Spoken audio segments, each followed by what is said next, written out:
warikisi warya cash wowe kome zukine Airtel Tigo umuryango mugari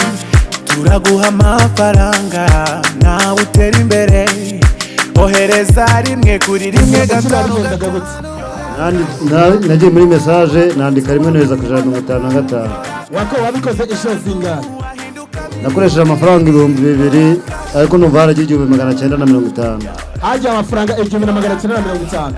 Gasigwa winjira muri promotion ya Yola Cash wumvaga yuko uzatsindira ayo mafaranga cyangwa wabikoze bisanzwe uvuga ati reka nanjye ngerageze amahirwe numvaga ko byose bishoboka gutsinda cyangwa sinzi igihembo nyamukuru miliyoni 20 ntucikwe nawe waba miliyoneri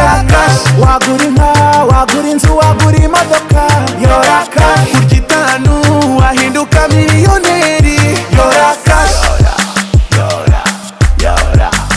Yola Cash Yola Cash Yola Cash wagura inka wagura inzu wagura imodoka Yola Cash kurya itanu wahinduka miliyoneri Yola Cash Yola Cash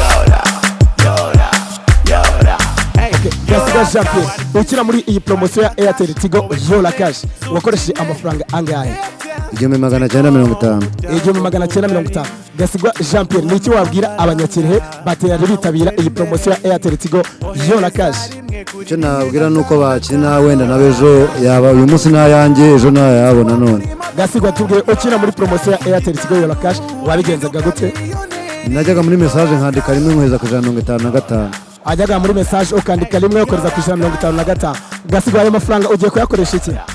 yashora mu buhinzi Gasigwa hari abantu bakunda kuvuga ngo amafaranga tuba twashyize muri promotion nk'iyingi ayo mafaranga turayirira cyangwa agatwarwa n'inshuti cyangwa abakozi ba Airtel Tigo wabwira iki abo bantu bakiyumvisha ibyo bintu mu mitwe yabo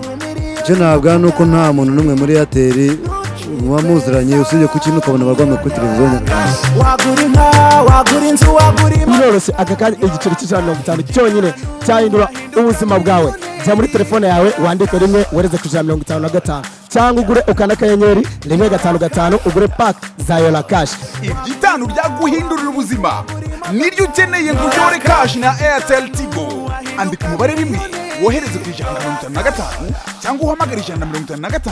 ubona amahirwe yo gutsindira miliyoni imwe buri munsi miliyoni 2 buri cyumweru ube wanatsindira igihembo nyamukuru cya miliyoni 20 buri Yola Cash hamwe na Airtel Tigo umurongo ukoreshwa na benshi mu Rwanda.